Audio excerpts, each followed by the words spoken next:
net. So they were really exhausting all their options. And then it was told to me, and then he said it, that Steve Carell came in like to a fitting, and people were watching. He had to show people an outfit, and they were watching my audition. And he goes, "Oh, that's Rick, right?"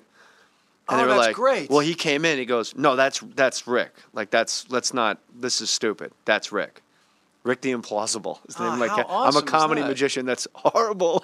I go, hey, that's why I do jokes and not work with big cats. I want to kill on stage, not have a cat kill me on stage.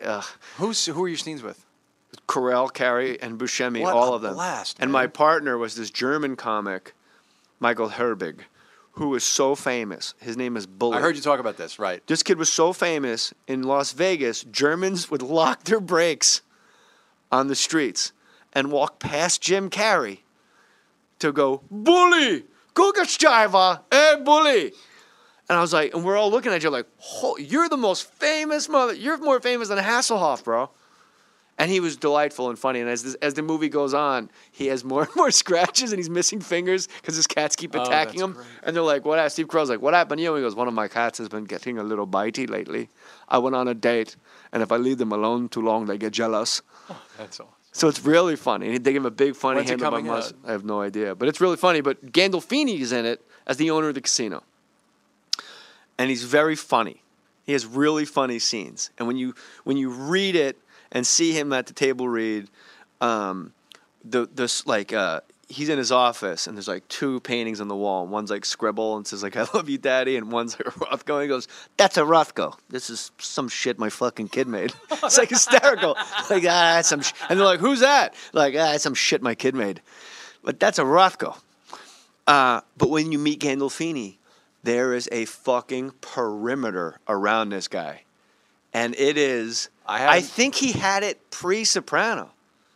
I think he's one of those guys that just radiates, "Don't even fucking talk to me." How good is he in Crimson Tide? Kurt Jurgens on that fucking thing. He's great. But I had Have a you met meeting him in with person? Yeah, I had a meeting with him Isn't about he? 6-8 weeks ago. And then even when you start getting friendly with him, I go, "I don't know what to call you." Is it Jay? He goes, "Just call me Jimmy."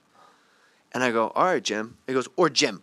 I go, "All right." And then I go to walk away, and he goes, "Jimmy or Jim?" And I'm like, I went to go, "I got it," like just to be like funny. And I go, "Don't do it. He'll fucking tear you limb from limb." He's the sweetest guy. He's so nice. But it is true. Dave and I go to meet him at Kate Mantilini in L.A. Yeah. And, they have those little, so I guess he'd called ahead. We got one of those little booths off to the side. Make sure we got a nice booth. Right, yes, we get this booth off to the side. And he shows up, and I mean, I've been doing this a long time. Breathing loud out of his nose. I've been doing it. You sit with so many of these people. But that guy is so great at what he does, and he's so powerful. He's just got so much inner power as an actor. It was a big deal sitting with him. It was a really fucking big deal. What was the project? A TV thing. It was really like a general meeting, like, hey, Right. we all like each other's work. But for me, it was a really big deal. The guy's work has brought me so much fucking just joy. You know when you meet one of those people who their work has just... Like, you've been in a shitty mood. Rufus Wainwright. And you've right, I loved that. Couldn't believe it. Yes, because I love his music too. Could not I was so believe happy that I he was did sitting that. next to a guy Right. more talented than Michael Jordan and Magic Johnson The combined. guy who did Cigarettes and Coffee. You seen that with the guy? Cigarettes who and did Chocolate Milk. The guy who did Cigarettes and Chocolate Milk. Slideshow. Yeah, it's crazy. Zebulon. It's crazy. One man. How about just one man guy? Yeah. He's the greatest. He writes operas in French. He's the greatest. The Metropolitan Opera told him, "We'll put it up if you change it to English." And he goes, "No, sorry, I wrote it in French." And so then he just took it to England.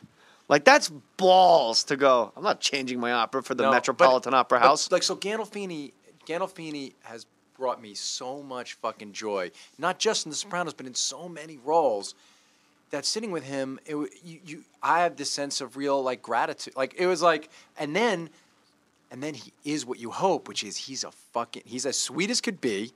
But he really is. You could see. But he will pat your wife on the ass in the kitchen at the dinner party. Well, you could see he's How you got. doing, honey? Yeah, you could see that there's that he can, that inner rate, that thing that fuels those performances. You don't want to. You could just see that he could access it any moment. In The Sopranos, when he's got that bodyguard after he gets out of the hospital and stuff, and he kicks the shit out of the kid to show everybody that he's tough, he was so dwarfed by this giant steroided out Italian weightlifting guy.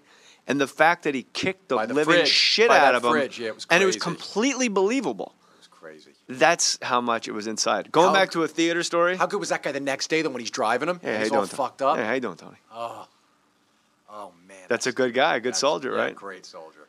Hell of an episode. That was a fucking great Not like episode Red. of TV. Fucking pussies. They all cut out on me, man.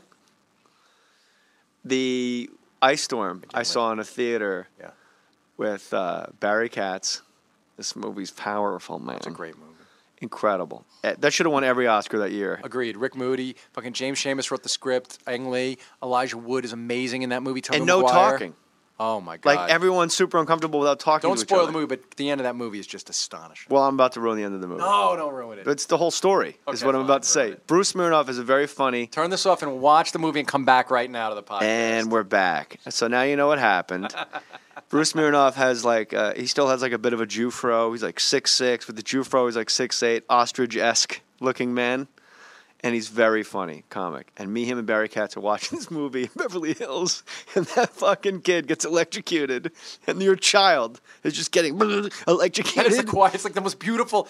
If you haven't turned it off, it's like everything is ice. There's been this ice storm. That's the ice storm in and Connecticut. Everything it's dark. Which is the most water, beautifully for those of you photographed. dullards out there that don't know what it is. Ice everywhere. Yeah, it's water, so you can get electrocuted. But it is the most glorious, beautiful, serene, quiet setting. And no one likes each other, and everyone knows they're cheating, and they went to a key party. Cold It didn't work Connecticut. out. Cold, so cold. Presbyterian waspy. Yes. And then one of the kids is out there goofing off in the street. A power line hits the guardrail, and the whole street becomes electric, and the kid just fucking smoke comes out of his eyes. In the theater, you could have heard a mouse pissing on cotton, man. It is the quietest. That's the scene I'll use as my high watermark for quieting a theater. More than Havey's scene. That scene's the scene. Would you agree? Yeah. Okay. Totally the There's a scene. long ass silence where everyone's like dabbing their eyes, not sure to look around, and all of a sudden Bruce Smirnoff just goes, "Not good." And we fucking explode laughing, and the whole theater's like, "What are these people? What kind of people are these, Henry?" Just not good with his Jew fro, just silhouetted by the fucking screen. And my friend Brian is Jewish, so I can say that. Not good. Not good. Bruce Smirnoff, God, I don't know where he is now. I think he's literally doing cruise ships. He goes, "My mother died of Alzheimer's disease, and she left me $75,000. And I was so touched by my mother's gesture and her will. I thought, I'm going to take all of this money, and I'm going to donate all of it to Alzheimer's research, every penny. But instead, I got hair."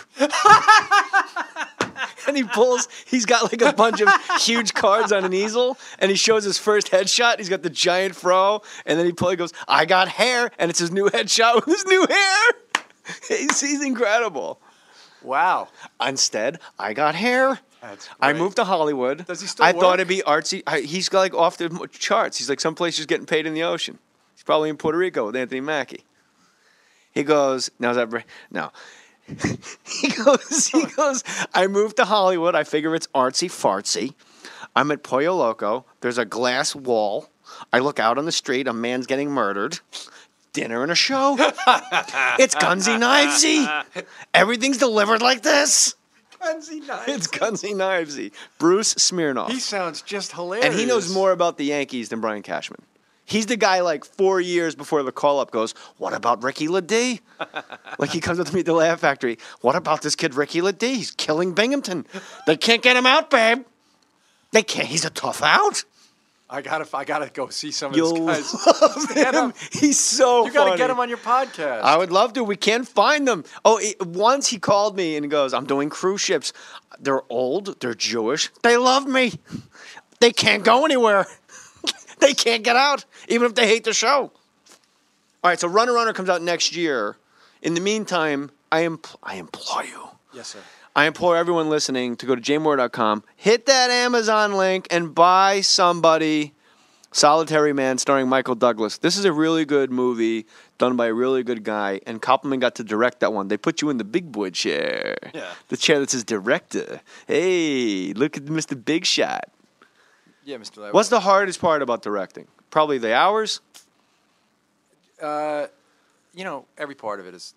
Well, you hard. got I to love tell me. directing. But what is it? What's the What's the hardest thing where part you're of it? like, if I could Just just... every single decision is on you. Yeah, like if your toilet over